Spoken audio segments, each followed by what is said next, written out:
So, hello and namaste to everyone. I am Jeevan Shalu Singh, and today I'll be talking about acid and base balance. So, first of all, to know acid and base balance, we need to know about acids and bases.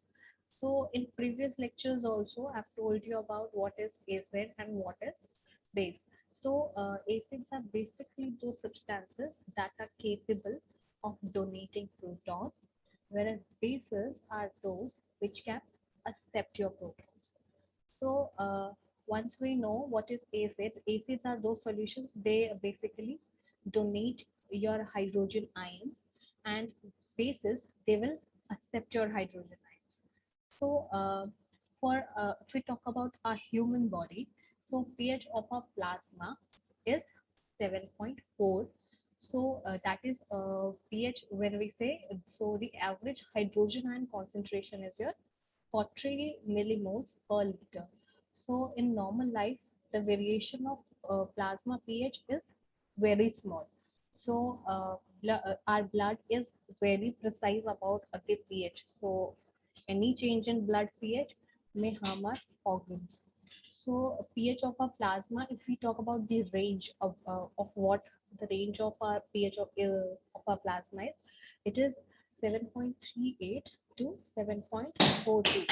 So the pH of our intestinal fluid is intestinal fluid is basically generally zero point 0.5 units below than that of plasma.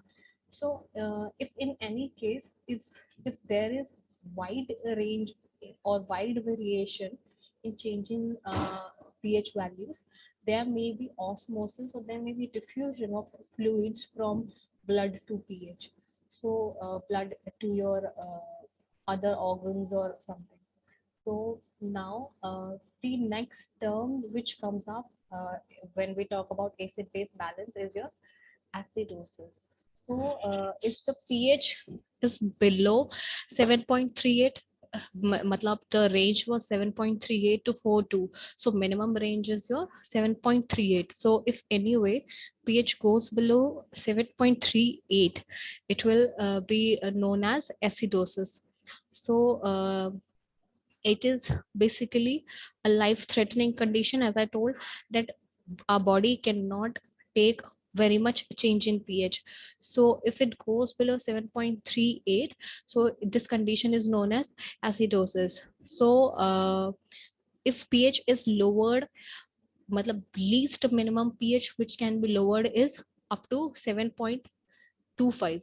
So if pH goes below 7.25, it will be a life-threatening condition. Between 7.38 and up to 7.25, there may be some pathological conditions like some ulcers or some acidity, any condition, but below 7.25, it will be a life-threatening condition. So acidosis, if we talk about some pathological conditions, it may lead to your central nervous system depression, and it may also lead to coma. So you can understand how critical lowering of this pH could be. So in if in any condition, if it goes below 7.25, death may occur. So below 7.0, there is a sure shot person may die. So it's important to balance your body's pH. That is your blood's pH. Now next word that we talk about is alkalosis. Like you can understand through the term acidosis means your whatever the solution is, it is turning into acid. And when we say alkalosis, so whatever the solution is, it is turning alkaline or it is turning into base. So when the pH is more than 7.42, the range was 7.38 to 7.42. So if pH turns more than 7.242, it will get into alkaline condition. So alkaline condition is also very dangerous. So if pH decreases below, it decreases above 7.55, so it will be life threatening. So alkalosis it reduces neuromuscular hyperexcitability, and it may lead to your tetany, means your tetanic condition. So, and death may occur if pH rises above your 7.6. So you can see how narrow this change in pH within our body is. Within a point's change in pH, person may die. So next term we'll be talking about is volatile and fixed acids. So during normal metabolism, the acids produced may be volatile, like carbonic acid, or they can be non-volatile. The non-volatile acids, they are also known as fixed acids.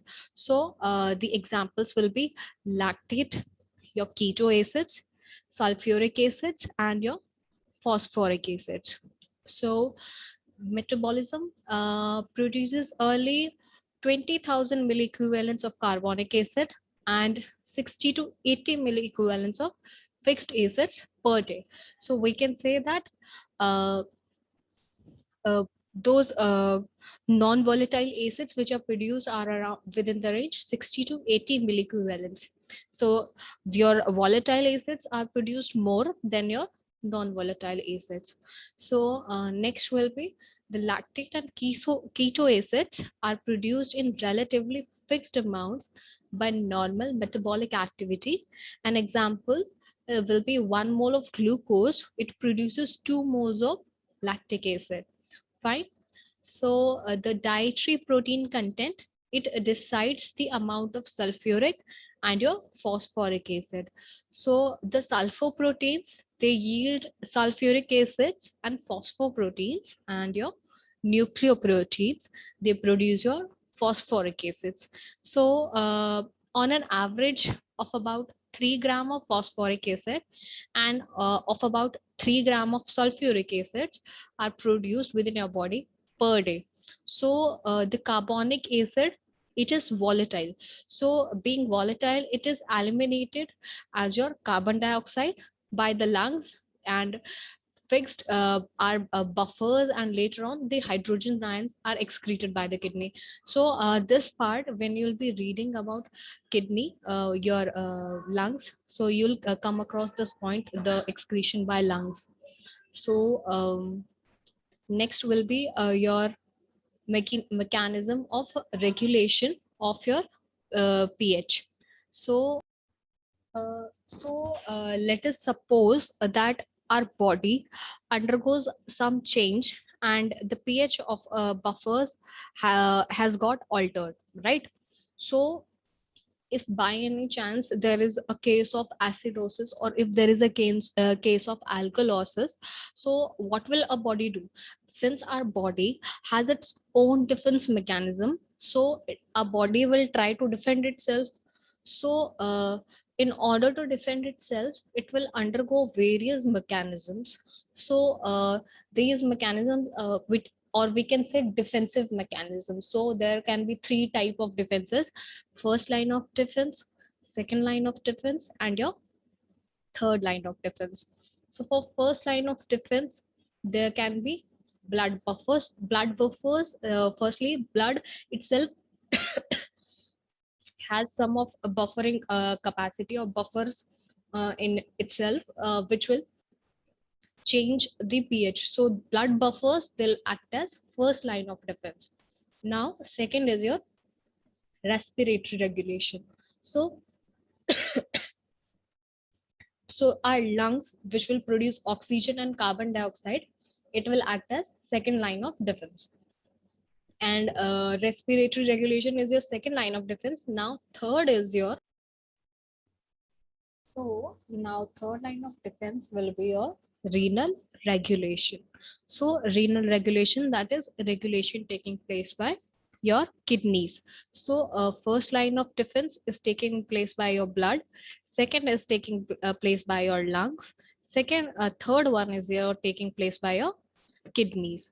So now next, as we talk about buffers, like next buffers from the body fluids. So we mainly talk about three types of buffers.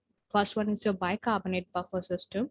Second one is your uh, protein buffer system. Third one is your phosphate buffer system. So in body, it is important for buffers to act, because if buffers don't act and body goes under acidic condition, or if it goes in your alkalosis condition, it will lead to your some of the pathologies like coma, hyperexcitability, tetany, or maybe a death if in exaggerated conditions.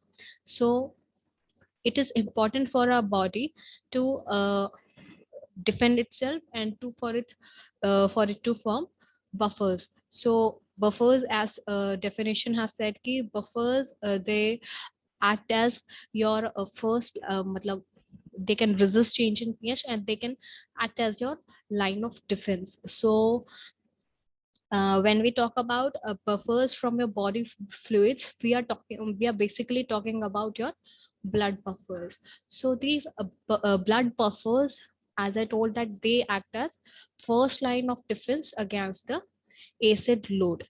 So within our body also, there can be extracellular fluid, there can be intracellular fluid, and there can be erythrocyte fluids. So for extracellular fluid, there can be bicarbonate buffer or your phosphate buffer.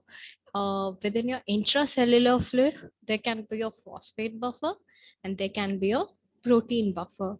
And for your erythrocyte fluid, means the ones which is present in your hemoglobin. So within hemoglobin, there is basically hemoglobin itself, it acts as buffer, and with there is phosphate. So phosphate will also act as your buffer. So for bicarbonate buffer, it can be as NaHCO3 divided by H2CO3. So sodium hydrogen carbonate and H2CO3. So carbonic acid, basically your carbonic acid. So for phosphate buffer, they can be Na2HPO4 divided by NaH2PO4. So it extracellular basically has these bicarbonate and phosphate buffers. So they have sodium albumin and hydrogen albumin.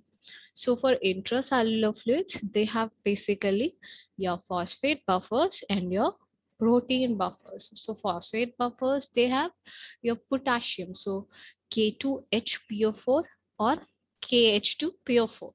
So, and for protein buffer, there is potassium protein or your hydrogen protein. So it can be said as KHCO3 by H2CO3. Now, for erythrocyte fluid, it is as potassium hemoglobin or hydrogen hemoglobin, right? So within which is within the hemoglobin. So and in phosphate buffers, it is K2HPO4 and KH2PO4. So which is within KH. So it will be as KHCO3 and H2CO3. So these are basically the examples which I gave you for extracellular fluids and intracellular fluids. So these buffers, like if there is change in pH in your extracellular fluids within your body, right? So if there is change in pH, so bicarbonate buffers and phosphate buffer will defend your body and will not allow any pH change. So, and whereas in case of intracellular fluids, there will be phosphate and your protein buffers, and they'll no, they won't allow any change in your pH.